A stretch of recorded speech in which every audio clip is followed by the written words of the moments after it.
As an educator, we fixate on student engagement. It's not simply that we have expertise in content material, that's a given, but it's making that connection with students in order for actual learning to take place. And one of the things I would say to my students, regardless of the course I taught, I've taught world history, British literature, I've taught theology of all sorts, worldview.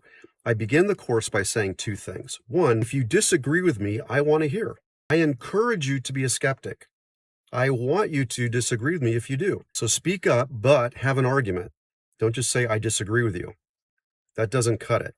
And then allow me to play devil's advocate to kind of kickstart that learning process for both of us. My gosh, I've learned so many things from students over the years, and I would tell them when I learned things. The second thing I would say is that in those deliberations, whether it's with a teacher or anyone else, please understand that the first one to go ad hominem loses. Ad hominem is a Latin phrase. If you were to put it in modern vernacular, it simply means name calling, calling someone stupid or whatever. And that exposes a lack not only of intellectual prowess, but the lack of an argument. So don't go there. Silence is better than those kinds of petulant retorts. Well, now that I'm on social media, I'm running into all sorts of students, if you will, who most of them are cordial. We agree to disagree and everything's fine. And I learned something when I respond to them. Hopefully they learn something. And you have the bomb throwers, the light the fuse and run people who like to make a mess of things. But when the light goes on, when you own them in an argument, they flee, they run, they don't respond. But besides those folks, here's my concern and the point of this video.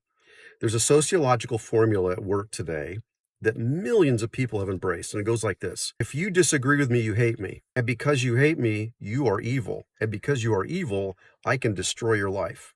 It's reminiscent of the Nazis in Germany who dehumanized Jews. They intentionally, in a propaganda methodology, turned them into what they called vermin, rats. They weren't human.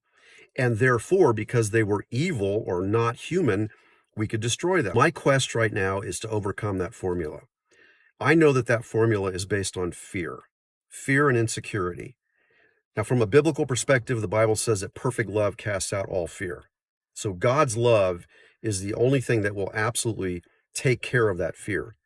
But it's still a worthy pursuit to try to find ways to engage people, to let them know it's not about hatred. It's about trying to find objective reality and truth.